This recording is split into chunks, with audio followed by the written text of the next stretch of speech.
ये श्राद्ध विराम हो जाएगा, फिर नवरात्रि प्रारंभ हो जाएगा, शारदीय नवरात्रि प्रारंभ।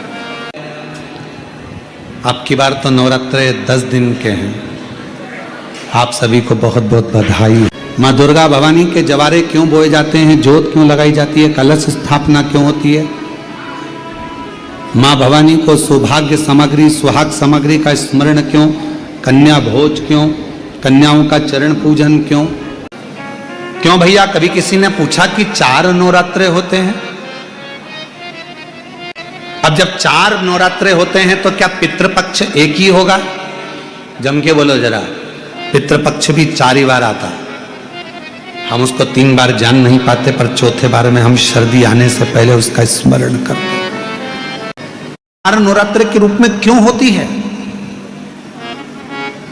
हमारा बचपन, हमारी जवानी, हमारी अधेड़ी और हमारा बुढ़ापा, 4 अवस्था में यह नवरात्रि की जो साधना होती है, नवरात्रि में जो आराधना होती है, जो नवरात्रि में माँ आद्य शक्ति दुर्गा भवानी, माँ पार्वती की पूजन होती है, माँ गोरा के रूप में, चंद्रघंटा के रूप में, स्कंद के रूप में, कुष्मांडा के रूप में, माँ कात्यायनी के रूप में, माँ कालरात्रि के रूप में, जब हम माँ आद्य शक्ति की आराधना करते हैं तो वो नवरात्रे हमारे शरीर को एक ऊर्जा देते हैं, एक एनर्जी देते हैं, एक बल देते हैं।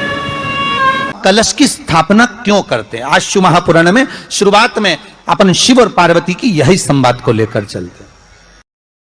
कभी कोई तुमसे पूछे कि पूजन में मिट्टी का पात्र, मिट्टी का घड़ा, मिट्टी का हंडा, मिट्टी की मटकी क्यों रखी जाती है, यदि कोई तुमसे पूछे तो तुम्हें उत्तर देना है, ये मिट्टी का हंडा, मिट्टी का मटका, मिट्टी की मटकी कलश में रेणुका माता के नाम से रखी जाती है, जो अखंड सौभाग्यता प्रदान करती है। इसके ऊपर जब जब श्रीफल रखाता है, नारियल रखाता है, तो उस पर 5 बार 7 बार मोली नहीं लपेटी जाएगी, तो 9 ही बार लपेटी जाएगी। 5 या 7 बार लपेटते हैं तो कहते हैं कि लक्ष्मी की छिन्नता होती।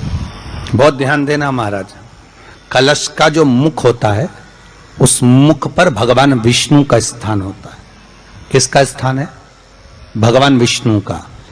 थोड़ा सा नीचे आओगे, जहां से कलश का मुख दबा हुआ होता है, वह जगह भगवान स्वयं शिव की होती है। किसकी जगह है? भगवान शंकर की। कलश का अग्रभाग, नीचे का भाग जहां से फैला हुआ होता है, वहां ब्रह्मा का आधिपत्य स्थापित होता है। फिर कलश का जो नीचे का भाग होता है, वो भगवान शिव और शक्ति का स्थान होता है। कलश के बाहरी भाग में, जहां पर बाहर का हिस्सा होता है, उस कलश के बाहरी भाग में 33 कोटि देवताओं को भगवान शंकर ने लाकर विराजमान किया होता है। महाराज भगवान शंकर 33 कोटि देवताओं को निमंत्रण देकर उस कलश में विराजमान कर दिया। इतना सुंदर लिखा है देवी भागवत के अंदर। और कितनी महत्वता कलश की महाराज। जहां जगह पर किसी देवताओं को बुलाने की जरूरत नहीं होती, 33 कोटि देवता उस जगह पर स्वतः विराजमान हो जाते हैं। स्वयं 33 कोटि देवता स्वयं वहां विराजमान। और नवरात्रि में भी देवी की आराधना का एक स्मरण का सुख है महाराज।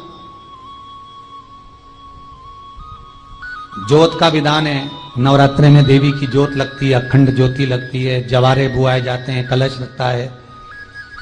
ज्योत का भी विधान है।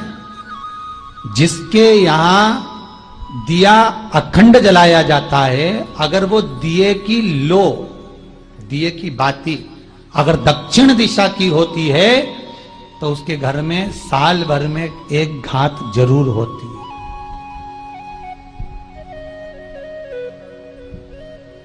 जो दिया अखंड जलता है, उसकी बाती का मुख दक्षिण का नहीं होना चाहिए। अगर आपने देवी भागवत का स्मरण कराओ, देवी भागवत को अगर सुना हो, तो देवी भागवत में स्पष्ट किया गया कि पूर्व की ओर मुख करा हुआ दिया, अर्थात पूर्व की ओर ज्योत जो जलाई जाती है, वो संपदा की वृद्धि करती है। पश्चिम की ओर मुख कर कर जो ज्योत लगाई जाती है महाराज, वो वैभव को देती है। और उत्तर की ओर जो मुख कर कर ज्योत